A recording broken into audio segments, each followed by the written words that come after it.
తీవ్రవాదుల్ని పెంచి పోషించే దేశం అమెరికా.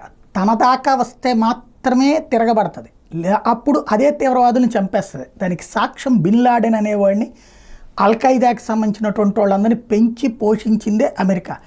రష్యాని దెబ్బకొట్టడం కోసం పాకిస్తాన్లో శిక్షణనిచ్చి చేయించినటువంటి ఆ తీవ్రవాదులు మొదటి దశలో రష్యాని దెబ్బతీయగలిగారు. యుఎస్ఎస్ఆర్ కాస్త రష్యాగా పతనం అవ్వడానికి కారణమయ్యారు.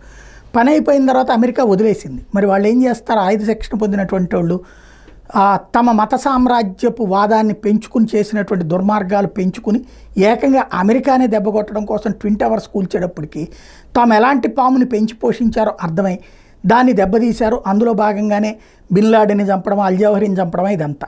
ఇప్పుడు అట్లాగే సిరియాలో ఐఎస్ఐఎస్ని పెంచి పోషించింది, పుట్టించింది, పెంచింది, పోషించింది అమెరికాని. ఇప్పుడు ఆ ఐఎస్ఐఎస్ లేదా ఆనాటి అల్ఖైదా స్వరూపమైనటువంటి వాడే ప్రభుత్వాన్ని ఏర్పాటు చేసింది సిరియాలో.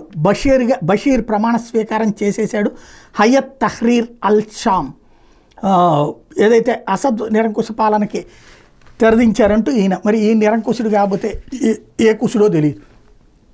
అది పక్కన పెడితే ఇప్పుడు ఈ ప్రభుత్వానికంట మద్దతు ఉంటుందంట, ఇబ్బంది పెట్టకపోతే ప్రజల్ని అని చెప్పేసి అమెరికా ప్రకటించింది. అంటే తీవ్రవాద ప్రభుత్వాలకి ఇది సమర్థిస్తుంది. తనకు కావాలంటే ఏ తీవ్రవాదినైనా సమర్థిస్తుంది, తనకు వద్దు అనుకుంటే తీవ్రవాదం పేరు చెప్పి ఎవరినైనా పక్కన పెడుతుంది. అమెరికా స్వార్థ రాజకీయ ప్రయోజనాలు, అంతర్జాతీయ ప్రయోజనాల కోసం అంతర్జాతీయంగా అది చేసే ఆటలకి సజీవ సాక్ష్యం సిరియా.